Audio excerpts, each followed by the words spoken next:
Hey y'all, I got some shit would need to be said, okay? Okay. So, yesterday I went to a live listening and feedback event called Soundcheck, right? So, I'm alumni of the Los Angeles Film School, and whenever they have events or different things going on, they will email me and invite me out. I don't always go to the events. Most of the times I didn't go because I just wasn't really in the area, and I just wasn't in the area. But I decided to go yesterday, y'all. I won't say who the guest of honor was that came yesterday, but what I will say is that yesterday's guest of honor at Soundcheck is a 44 times platinum Grammy-winning mix engineer, known for being Chris Brown's personal recording engineer for the last 8 years. He also worked with best-selling artists such as Jack Harlow, Usher, Lil Nas X, Coi Leray, Gunna, Victoria Monet, and many, many others, okay? So, a lot of people were really, really nervous about playing their music in front of this 44-time platinum-winning, Grammy-winning mix engineer, right? I just wanted to see what it was all about. I had never been to one of these events before. Mind you, when I went to the Los Angeles Film School, it was in the height of COVID, so the campus was basically shut down. So as far as anything regarding networking, like physical networking or anything, like that was basically out of the question because all of the classes had to be held via Zoom. So basically, my entire experience at the Los Angeles Film School was basically done over camera. And that's also how I graduated. I didn't graduate over camera, but you know what I'm like. That was my experience with the Los Angeles Film School. Unfortunately, I wasn't able to really have that campus experience because of COVID. And when they were eventually allowing like pockets of people to come back on campus, you had to be vaccinated in order to do so.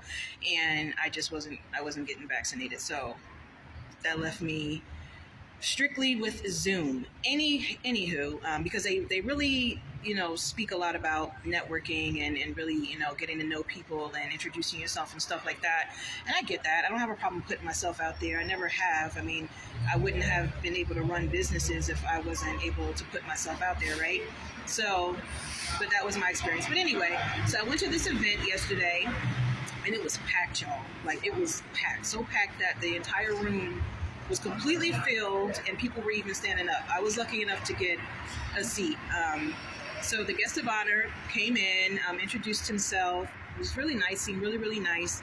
And then they gave these tickets out. Like when you were standing in line, they gave tickets out with numbers on it. And if those numbers were called, you had to come up and play your music. Now, y'all, I wasn't expecting to play any music. I wasn't expecting to do any of that, right? I was really just kind of I was going to be a fly on the wall, right? Just to see what was good.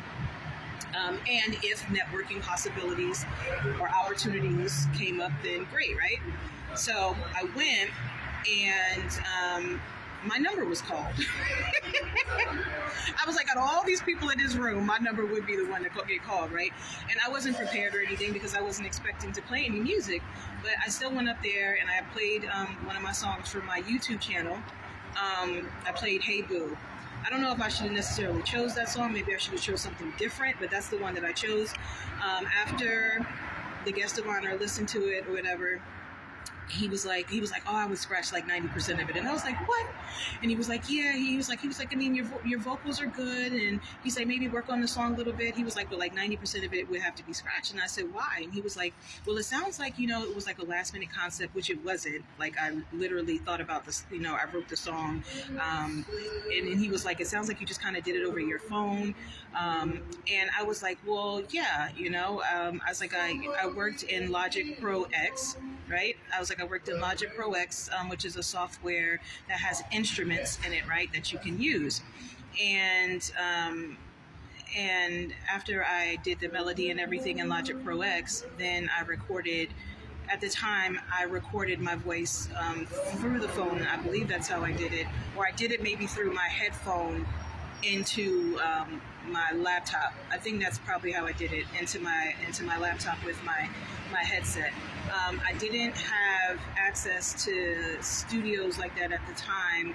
I couldn't find my way to make it to the studio, to get into the studio, like for studio time or anything. I don't know. I've had a really difficult past few years. So I just wasn't able to get into the studio the way I really wanted to. But I didn't let it stop me. I also didn't have access to the instruments in Logic Pro X the way I wanted to, but I also didn't let that stop me. Like sometimes drums would be missing. My favorite guitar was missing, the Strat guitar. I don't even know what happened. I would update my library, my instrument library all the time, and then like my favorite instruments would just come up missing. But I didn't, like I said, I didn't let it stop me. If drums were missing, then I would still make my song. I would just make it without drums. When my Strat guitar was missing, I would still make my song. I just would use maybe a different guitar. You know what I mean?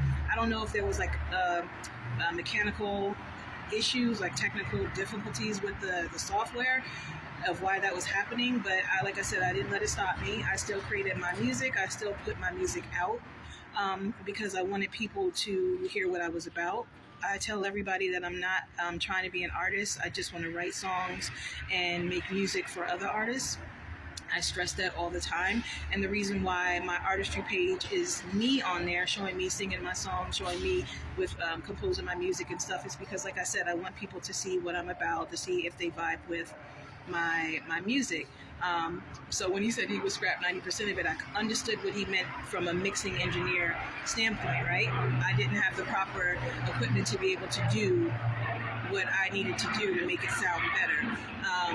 But I felt good, y'all, because there was a lot of people in the class that actually approached me, and they were like, we love your song. And I was like, you really?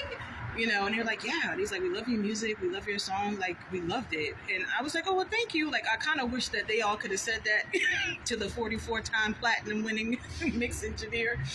But that made me, I mean, I didn't feel bad or anything. You know what I mean? I mean, you're just getting feedback, and that's what I want.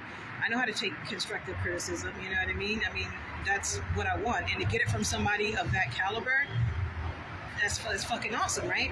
So, but at the end, when people were approaching me saying, we loved your song, we loved your music, this one girl said, I was listening to it and it made me so happy. And I was like, really? She's like, yeah. She said, your music makes me happy. So, and then she was like, can I have your Instagram? Can I follow you? Can I? And I'm like, really?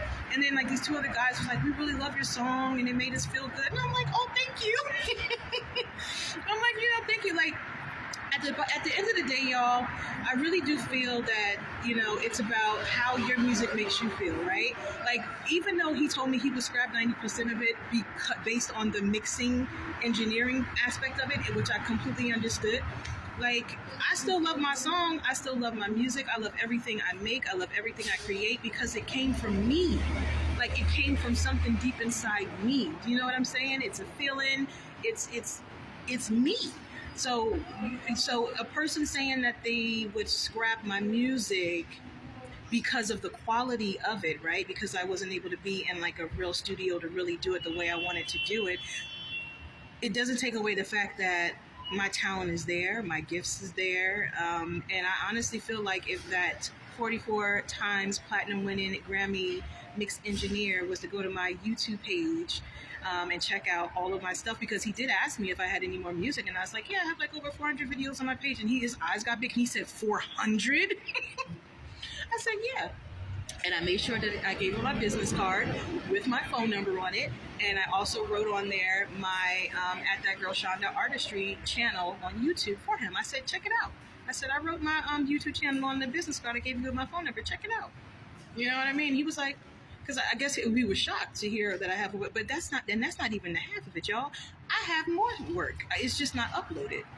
It's not uploaded on my artistry page. I still have stuff that I'm half working on. I still have stuff, you know, concepts, and that's not even half of it. He has no idea. But if he contact me, he will have an idea. He will have an idea. But I say all that to say that I really enjoyed myself yesterday. I'm glad that I took the time out to go. Because I actually got a chance to meet the guest of honor, and a lot of people that were there actually didn't even get a chance to meet him. It was like kind of by chance that we met each other. I guess it was during the fire drill that happened, and it was just by chance. And I stopped and I spoke to him, and I congratulated him on his latest Grammy with Chris Brown. And yeah, so I guess let's see what happens, y'all. If anything comes from it, I will definitely keep you updated. And I know I didn't say the guest of honor's name. I'm going to keep it a secret because I don't want anybody to spoil it. Comments, y'all?